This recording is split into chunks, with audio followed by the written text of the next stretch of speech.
지난해 10월 우연히 집 근처를 지나던 중 불이 켜진 것을 확인했다는데요. 왜 우리 TV 켜놓으면 이렇게 약간 움직이잖아요, 처음에. 그래서 뭐지? 하면서 느낌이 좀 이상해서 문을 발로 찼죠. 물론 이제 뭐 거기 누가 나올지도 모르는 거고 끔끔한 11시에 진짜 놀랬겠죠. 그러면서 막 누구야 하면서 막 툭 튀어나왔는데 팬티 바람으로 탁 보니까 순간 본 기억이 안면이 있는 친구예요. 발견 시점에서 2달 전 거주를 목적으로 집을 둘러보고 갔던 남성이었다는데요. 가족과 상의를 해보고 연락을 주겠다며 그냥 돌아간 적이 있었답니다. 당신이 여기 왜 있느냐고. 그러니까 죄송하다고 제가 너무 바빠가지고 연락을 못 드렸다고 뭐 이상한 소리를 하는 거예요. 몰래 집에 들어온 것이 들키자 황당한 변명을 늘어놨다는 남성. 당시 집안을 둘러보니 이미 남성의 살림살이들로 가득 찬 모습이었다는데요.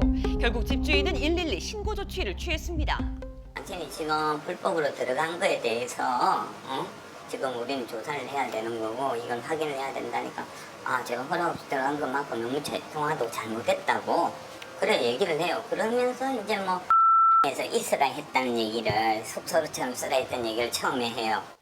지난해 4월부터 6월까지 인근 건설 현장 인부들이 단기 임대로 집을 사용한 적이 있었다는데요. 계약 기간이 끝난 후 인부들이 다 정리하고 떠난 집에 이 남성이 들어와 산 겁니다. 남성은 무단으로 거주한 것이 아니라는 주장을 하고 있답니다.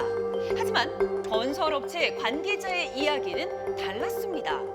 저희 회사 와서 한 일주일 정도 일할 때 이사를 와야 되겠다 라는 의사 표명을 해서 짐이 많이 있다는 거예요. 그래서 짐이 많이 있으니까 좀 큰 집을 구해야 되겠다. 그래서 이제 안내를 해줬죠. 안내를 해줬고 당사자님하고 그분하고 둘이 만난 걸로 알고 있어요. 집을 소개하고 집주인과 연결해준 적은 있다는데 남성이 몰래 살고 있는 건 몰랐던 일이랍니다.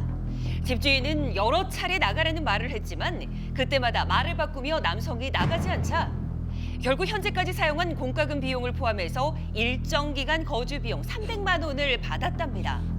그리고 지난 4월 남성을 만나 확인서까지 썼답니다.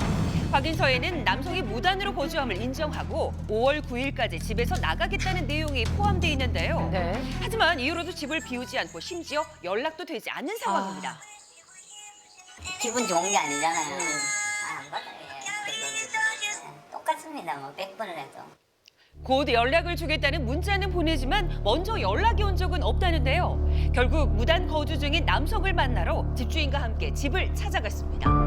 얼핏 집을 들여다보니 인기척은 느껴지지 않았는데요. 자세히 집을 살펴보기 위해서 대문 안까지 들어가 봤습니다.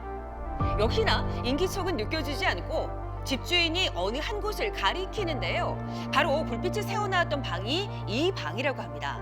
안을 살펴봤더니 생활했던 흔적들이 많이 남아 있습니다. 그런데 이 물건들 집주인이 치울 수도 없다는데요. 일단은 네. 경찰 쪽에서도 물건이 혹시나 분실이란 여러 가지 문제 때문에 들어가는 거는 자제하라고 했기 때문에 가택 침입하고 그거하고는 상관없이 그 물건에 대한 점유 이탈 내지는 분실에 대해서는 또 다른 사항인데